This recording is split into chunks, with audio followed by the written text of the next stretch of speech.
Қайырлы кеш қыздар. Бүгін кешке жасап жатырмын пирогты, сондықтан да қайырлы кеш деймін. Қаларыңыз қалай? Бүгін бізде яблочный пирог. Мына жерде 200 грамм ұн, оған разрыхлитель салдым. 5 грамм бәрін рецепті жазып кетемін. Сосын ванильный сахар. Бұған біз 150 грамм ерітілген сары май, желательно. Білесіздер, мен айтатыным 82-де 5%, 72-де 5%. Щедрое лето болады тоже. Сары май. Одан кейін 60 грамм қаймақ. Қаймақтың неше процент екені маңызды емес. 15-20 10 ала бересіздер. Жұмсақ бізде қамыр шығады. Бетінде безе тұрады. Міне қаймақ пен майды салдым. Енді жұмсақ қамыр едеміз. Ұнның бәрі әртүрлі ғой, әркімде. Ұндарыңызға қарайсыздар. Кейбіреуінде 200 грамм, негізі рецепт бойынша. Кейбіреу ұнды шамалы 5-10 грамм артық қосады.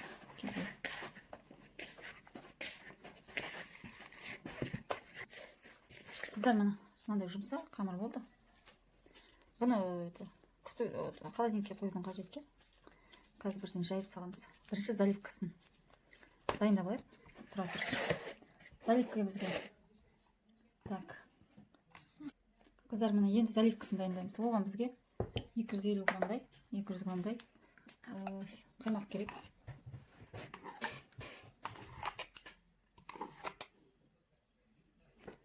Екі жүз 250 граммның ішіндегі деп. Так, сосын 100 грамм қант. 200-ден 250-ге дейін арасында. Хотите 250, 230, 200. Формаңызға, бүгін мен 22 формаға жасаймын. Негіз 24 диаметрге дейін жасай беруге болады. Бұған 100 граммдай қант қосамыз. 100 граммдай қант.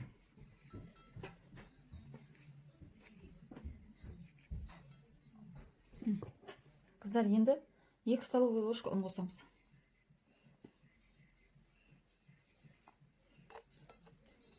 Араластырып, қазір қант ерейді, қоя тұрамыз. Қазір қамырымызды шайып, алманы салып, бетіне заливкамызды қоямыз. Сосын ол піскеннен кейін, пісуге 10 минут қалған кезде жұмыртқаның ағынан безе істейміз меренгі. Бетіне жағып, сонда алма, заливкасы жабылады, үстіне безе меренгі.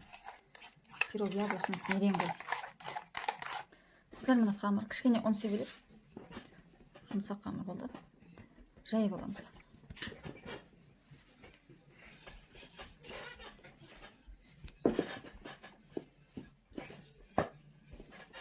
Қалыңдығы где-то 5 мм обычный.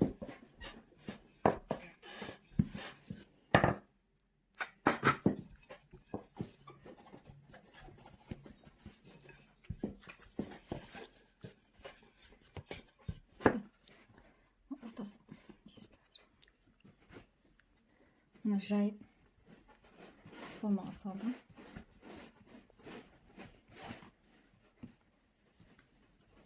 Енді бұлай зүлеп кесіп аламыз кішкенеден.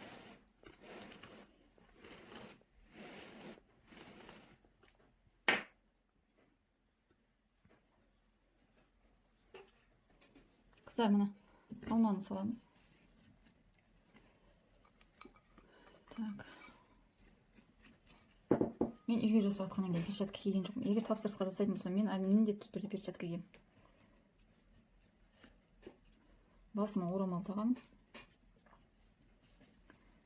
Осыны енді жаңағы заливкамызбен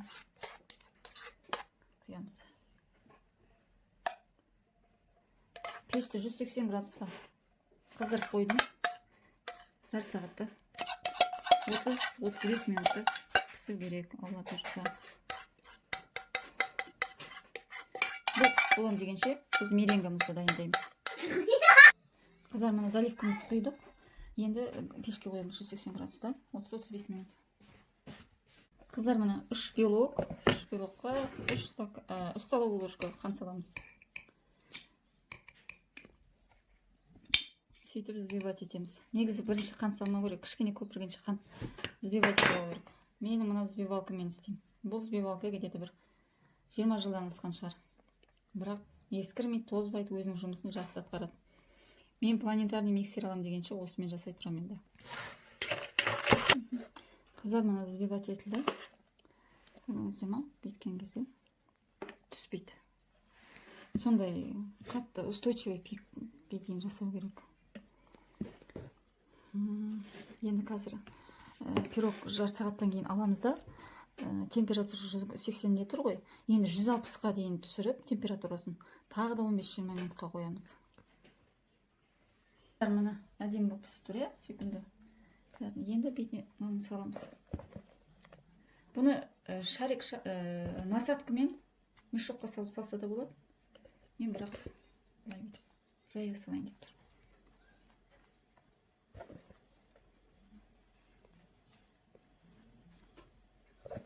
Қыздар, мына негізі мына насадкамен әдемі гүл қылып жасау керек та.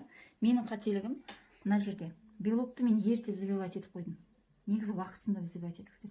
Сосын 3 белок емес, 2 белок жетеді. 2 белок, 2 ас қасық сахар.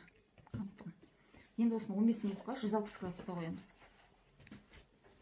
Қыздар, мына жаңағы меренгі үй үстіне миндальный слайсы септім. Сіздер басқа жаңғақ сепсеңіздер болады. Фисташковый, фисташка дәне, грецкий жаңғақ. Енді оформление по желанию ғой.